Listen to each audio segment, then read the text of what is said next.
If you've been researching GLP-1 medications, whether that's Wegovy, Zepbound, Mounjaro, Ozempic, or even Retatrutide, at some point you've asked yourself, am I actually a good candidate? And if you try to get that question answered by your doctor in a 15-minute appointment, you may have walked out with a prescription and not much else. Today I'm telling you exactly what a thorough GLP-1 candidacy assessment should look like, what gets evaluated, what the criteria actually are, and what questions you deserve to have answered before you start. The content in this video is for educational purposes only and does not constitute medical advice, diagnosis, or treatment. I am a nurse practitioner, but I am not your nurse practitioner. Please consult with your own healthcare provider before making any changes to your medications, your diet, or your health plan. Welcome to Off-Label with Fallon G, the MP. Now, if you're new here, welcome. If you're not new, welcome back. I'm Fallon, a board-certified nurse practitioner. I have prescribed GLP-1s, I'm a midlife woman, and I'm personally on Tirzepatide, or Mounjaro. I evaluate GLP-1 candidacy in my practice, and I've lived through my own candidacy evaluation, so you will get both perspectives in this video. Here's what we're covering. FDA criteria, the official criteria. Now, why this is a starting point and not the whole picture. The metabolic markers that matter beyond a BMI, the conditions that make someone a particularly strong candidate, the contraindications that should pause the conversation, and the perimenopause layer that changes the calculus for women in midlife. So let's get into it. The FDA has approved GLP-1 medications for adults with a BMI of 30 or above. That is the obesity threshold. Or adults with a BMI of 27 or above who also have at least one weight-related health condition. Those conditions include type 2 diabetes, prediabetes, high blood pressure, high cholesterol, obstructive sleep apnea, and cardiovascular disease. Now, here's what I want you to understand about those criteria. They are the minimum. They're designed to define who can receive the medication under FDA approval. They were not designed to identify who will benefit the most, who needs the medication most urgently, or who should be prioritized in a clinical conversation. A thorough assessment goes significantly further to help with this candidacy. Now, let's talk about BMI.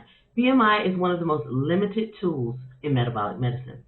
It measures weight relative to height and tells you nothing about body composition, fat distribution, metabolic function, or disease risk.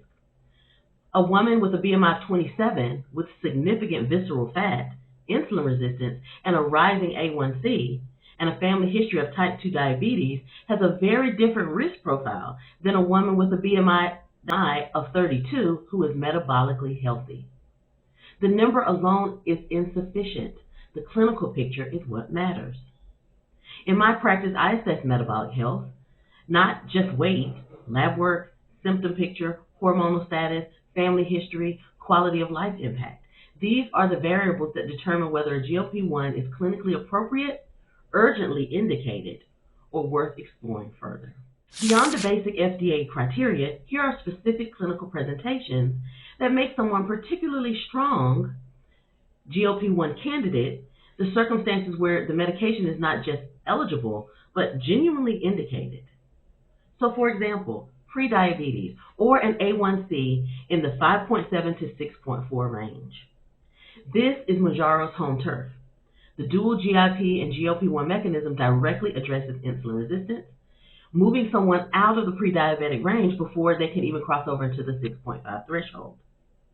What is one of the most clinically meaningful applications of this medication class. Another thing we look for is elevated triglycerides. Any triglyceride level above 150 are a direct signal of insulin resistance and cardiovascular risk. GLP-1 medications consistently reduce triglycerides significantly. This is often the first measurable change on a lipid panel after starting treatment. Another thing we look at is visceral adiposity. This is especially for people who have central weight gain. That means you have that increased visceral fat.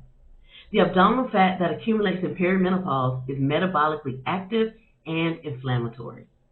GLP-1 medications disproportionately reduce visceral fat compared to subcutaneous fat. If your weight has centralized in midlife, this is clinically significant. If you have significant food noise or loss of control eating patterns, the neurological mechanism of a GLP-1, reducing dopamine-driven food cue reactivity. This is directly relevant here. This is not about just appetite, it's about the neuroscience of how the brain relates to food. And then perimenopause with metabolic changes, or menopause with metabolic changes. Estrogen decline alters our insulin sensitivity, it alters fat distribution and dopamine regulation. Women in perimenopause navigating weight gain that hasn't responded to diet and exercise changes are strong candidates for a GLP-1 for metabolic support. And then if you have a family history of type 2 diabetes or cardiovascular disease, risk reduction is a legitimate clinical indication for using a GLP-1, not just a current diagnosis treatment. Now, the contraindications. The circumstances where GLP-1 medications are not appropriate or require careful evaluation. These are important to understand because they're frequently not discussed thoroughly, especially in rushed appointments. So if you have a personal or family history of medullary thyroid carcinoma, which is known as MTC or MEN2 syndrome, GLP-1 medications carry a black box warning for this rare thyroid cancer based on animal studies. This is a hard contraindication, a full stop, that these medications may not be suitable for you. If you have a history of pancreatitis, GLP-1 medications can rarely trigger pancreatitis. A personal history of this condition requires careful risk-benefit discussion with your provider. Now, if you have severe gastroparesis, this is where the bile slow down tremendously, and you have kind of a stopping of the peristalsis in your bowel to move food through, in your intestines to move food through. So severe gastroparesis, because GLP-1 medications slow gastric emptying, they are not appropriate for women with pre-existing gastroparesis, especially severe gastroparesis. An active eating disorder, particularly a restriction history. The appetite suppression mechanism requires careful clinical evaluation in this context. This doesn't mean that GLP-1 is automatically excluded here, but it warrants specialist input and psychological support for those who have a restriction history with their eating.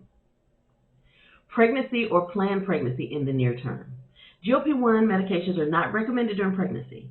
A washout period before attempting conception should be discussed with your provider. Here's what a thorough GLP candidacy assessment should include, and what you should expect from a provider who is taking your evaluation seriously.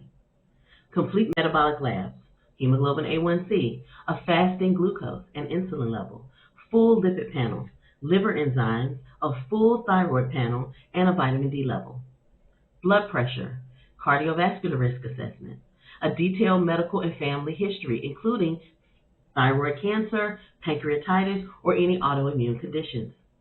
Discussion of symptoms, your food noise, energy, sleep, a perimenopause or menopausal status. A current review of your medications and any interactions.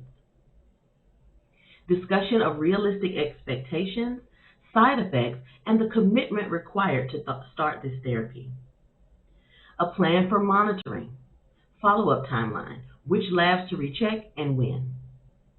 If your GLP-1 prescription was issued without labs, without reviewing your medical history in detail, without a discussion of contraindications and a follow-up plan, this is an incomplete intake. It doesn't mean the medication is wrong for you. It means you didn't get the full clinical conversation that you deserved. The Clarity Console I offer exists partly for this reason. This is to fill the gap between what the prescription covers and what a woman actually needs to understand about her own situation. And there's a link below in the description. Now, when I made the decision to start Mounjaro, I ran my own full lab panel first. As an NP, I had that advantage. I knew exactly what to look for, and I could interpret it myself. My A1C was sitting in the diabetic range. My triglycerides were dangerously elevated. My visceral fat distribution had shifted significantly in the previous 3 years, as my estrogen has declined, as I'm 44 and in perimenopause.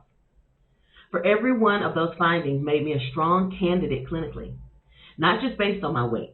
And understanding that changed how I felt about the decision. It wasn't a weight loss choice, it was a metabolic health choice. You deserve a GLP-1 evaluation that goes beyond a BMI reading. You deserve labs, a conversation about your full metabolic picture, an honest discussion of contraindications, and a follow-up plan. If you didn't get that, you can still get it. Drop a comment below. Did your GLP-1 evaluation include labs when you started? I want to know how many of you walked into this with a full picture of what could happen, what was expected, versus just a 10-minute appointment.